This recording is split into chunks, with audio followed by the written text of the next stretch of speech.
My name is Cheryl Levesque. I'm a partner at Forvis Mazars. I lead our performance and process improvement service vertical.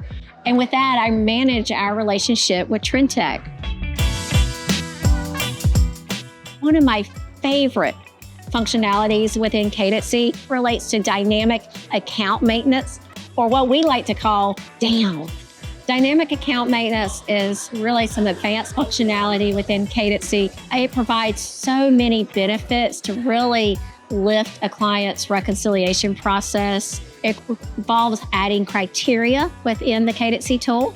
And based off that criteria, you can make changes to when you reconcile an account, the risk of the account. So there's a lot of options available. When I talk to clients, one of the things I always share is using DAM really helps align them to best practices around a reconciliation policy.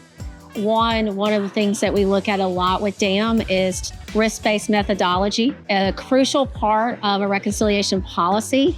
And DAM actually allows them to automate that methodology within the tool.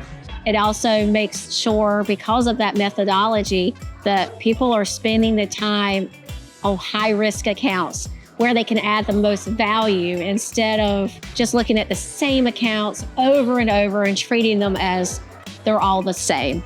A lot of times when we're implementing DAM, clients ask me, is this one and done?